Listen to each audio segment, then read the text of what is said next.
Qurban Berdiyevlə bu iş olmayacaq. Gətirilən futbolçular, edilən transferlər boşdur, uğursuzdur. Turan Tovuz adına mövsümün əvvəlində desəydilər ki, Premyer Liqada ikinciliyə oynayacaqsan, Avropa Liqasına vəsiqə oynayacaqsan, kubokda yarımfinala qədər irəliləyəcəksən, yəqin ki, bütün azarkeşlər bununla razılaşardı. Bugün komanda onu bacardı.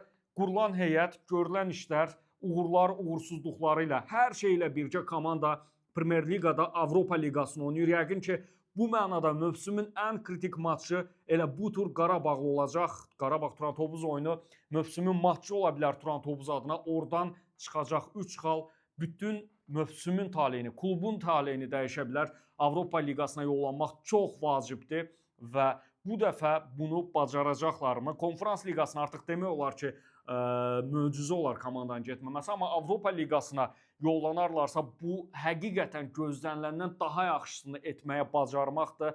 Bax, bu bir daha göstərir ki, mövsümün əvvəlində klub rəhbərliyi, klub cəmiyyəsindən verilən vədlər boş yerə deyildi. Hətta biraz sıxsa komanda çempionluğa da oynayardı. Bugün Turan Tovuzda bu mövsüm alındı deyə bilərik əminliklə. Baxmayaraq ki, bir çoxları Qurban Berdiyevlə bu iş olmayacaq. Gətirilən futbolçular, edilən transferlər boşdur, uğursuzdur və bu kimi başqa-başqa problemləri tez-tez qabardırdılar. Amma artıq bu söz-söhbətlərə də nə yer yoxdur, nə bu söz-söhbətləri görmürük.